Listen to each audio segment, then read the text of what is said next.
Farah Pandith is the US administration's first special representative for Muslim communities, and she works directly with US Secretary of State Hillary Clinton on engaging Muslims around the world. She has a tough job speaking out against Islamophobia at one end of the spectrum and Islamic extremism at the other. She was born in Srinagar, Kashmir, and it's been a stellar journey to the White House. Farah Pandith is speaking with Waleed Ali. Farah Pandith, welcome to 1+1. You've been working in the upper echelons in Washington for, I think, a few years, we can say, but your life begins in Kashmir. Take us through that journey. Sure. I was born in Srinagar, which is obviously in Kashmir in northern India. I was born there, but I came to the United States when I was about 1.5, and I came with my mom, who is a physician. We came to visit her brother, who was a thoracic surgeon in the Boston area, and we came to visit for a few months. But you know, things are funny in life. You don't know how things are going to turn out. My mother was there. She got a message from my father that said, you know, things aren't so great politically in Kashmir. Why don't you stay for a little while? He ended up coming and joining her. They hung out for some time. And then she decided, you know, look, I was getting a little bit older. They were going to put me in school. She took the medical boards to be a doctor in the United States, and one thing led to another, and we ended up immigrating to the United States. And I went to a college in Western Massachusetts called Smith College, and it was an all-women's school, and I learned a lot of lessons there. I was very involved in student government at Smith, and I ended up, by the time I graduated, being president of the student body. We have a tradition at Smith College where you give an opening convocation speech at the beginning of the school year, and it's a tradition that we've been doing for hundreds of years at Smith, and the person who starts that is the student body president. So that I was all geared up for that speech where I was going to be talking about diversity, and something really amazing happened. For the first time, they invited an external guest to come to that opening convocation in September of 1989, and that person was First Lady Barbara Bush. And so I did meet her. It was an amazing day. We spent time together. I enjoyed her company, but that evening I gave my speech. But I mentioned this because the next day the White House called, and they said she really liked your speech, and she'd like to have a copy of it, and she'd like to use it. Would that be okay? So at that age, not really understanding what a huge deal that was, I mean, I was really flattered and really impressed with them being kind enough to ask me. I said, of course, you know, so we faxed a speech over to the White House, and Barbara Bush started to use it all my senior year in college, and she would quote me, and it was really special for me because I would write her a letter and she would write a letter back in her handwriting. And so all my senior year we were corresponding back and forth. And before I graduated, I wrote her a letter and I said, you know, Mrs. Bush, I'm a graduating senior. What advice do you have to give to a graduating senior? And she wrote back in her hand and she said, Farah, I don't know where the jobs are or how to get them, but why don't you come to the White House and meet with me and my chief of staff? So you had Barbara Bush as a pen pal? Well, I wouldn't put it that way. She was gracious enough to write me, yes. That's a pen pal. And was this when your sights shifted to Washington? Yes, I was very interested in Washington. Of course I was interested in Washington, but not in the way that I would look at Washington now. I didn't know anything. I mean, my whole family are either engineers or doctors. Nobody knew anything about politics or policy. You're certainly working on things that are significant and international now. I mean, as the special representative to Muslim communities for the Secretary of State, this strikes me as an extraordinarily broad brief. How do you deal with the diversity of the Muslim world, or even define the Muslim world when you're talking about Africa through to Europe? So first of all, the term Muslim world, let's talk about that. All Muslims are not the same. They don't live in some special world. Muslims are all over the world. They're in every part of the world, living in many different kinds of communities. First of all, my mandate is people to people. My mandate is also global. My mandate very specifically is under the age of 30 as well, because when you look at Muslims around the world, 1.6 billion Muslims, that's 1/4 of humanity. And most of those Muslims are under the age of 30. What are they thinking? What are they doing? How are they thinking about their own aspirations?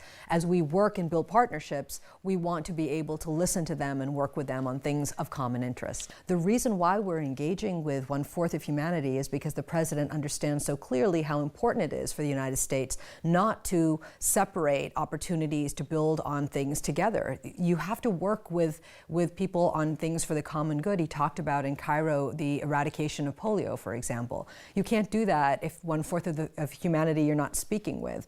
We're working on issues such as education and science and technology and entrepreneurship with these people under the age of 30 that are doers, they're change agents, they're really innovative. And in all the work that I've been doing around the world, I can tell you the only consistent thing across the board is that there is a struggle of identity with this generation that is under the age of 30.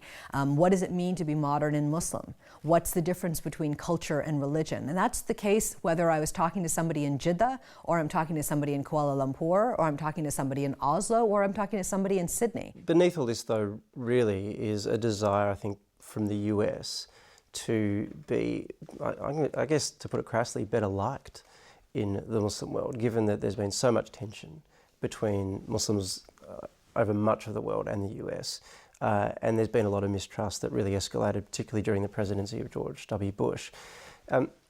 That sort of thing is not very easily undone. I mean, and you're talking about some diplomacy here, kind of soft power, which is all very clever. But is it sustainable? Is it something that you expect to see success from when you've still got, for example, drone strikes taking place in Pakistan or in Yemen, when you've got the situation in Afghanistan not necessarily inspiring a lot of confidence around the Muslim world, where you've still got an unstable situation in Iraq that many people see as being caused by the US? Can you overcome those hard barriers with soft power diplomacy? I think soft power diplomacy is unbelievably important for a lot of different ways. You're seeding innovation, you're seeding initiatives. And let's be really clear. My job is not to win hearts and minds. Okay? I'm not in this job, I wasn't given a mandate to try to make the world love us. I was given a mandate to engage with young people under the age of 30 with our embassies, to hear their ideas and to move them forward. And while there are certainly serious challenges when you have a global environment that is as complex as it is right now in 2011. There are many things happening in the Middle East. There are many things that are happening in other parts of the world.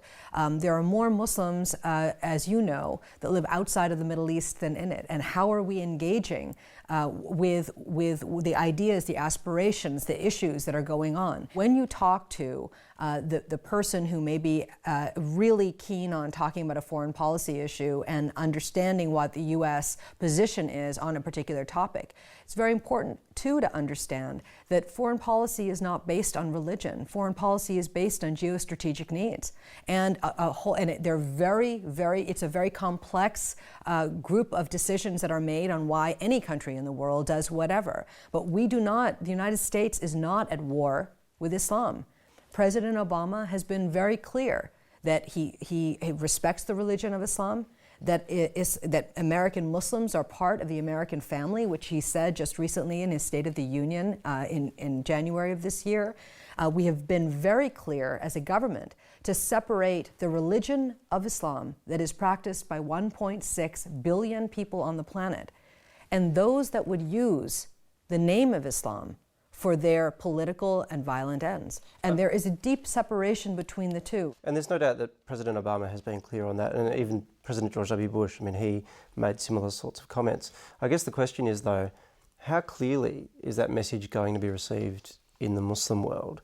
Particularly given some of the imagery that's been emerging out of the United States recently, the public conversation in the US about Muslims, about Islam. You've had, for example, the Peter King congressional hearings in Washington, which a lot of Muslims, I think, saw as a McCarthyite-style witch hunt. You had socially insignificant people like Pastor Terry Jones doing Burn a Quran Day, which gained international attention.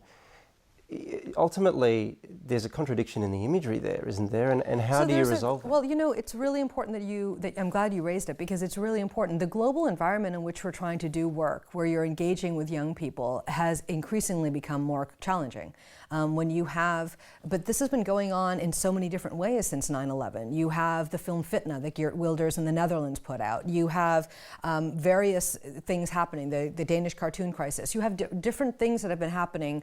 You know, you had Teddy Bear Gate that was taking place. I mean, you know, I could go through all of the things over the course of the last 9 years that have made life complex in dealing day to day on issues of trying to build partnerships and trying to build dialogue. But I think what's very important is we not allow oxygen to be given to a one-off preacher in Gainesville, Florida, that has 50 people in his church and expect to believe that he represents the vast majority of Americans across our country. What about a Republican congressman from New York who runs a congressional hearings that have the support of a majority of Americans? It would be, look, everybody is free to have the opinion that they have. We believe in freedom of expression. We believe in freedom of faith. Our Constitution in the United States is the central place in which our rights are given to everybody. Farah Pandith, there's so many other things that we could talk about and that I'd like to talk about. Thanks for joining us. My pleasure. Thank you very much.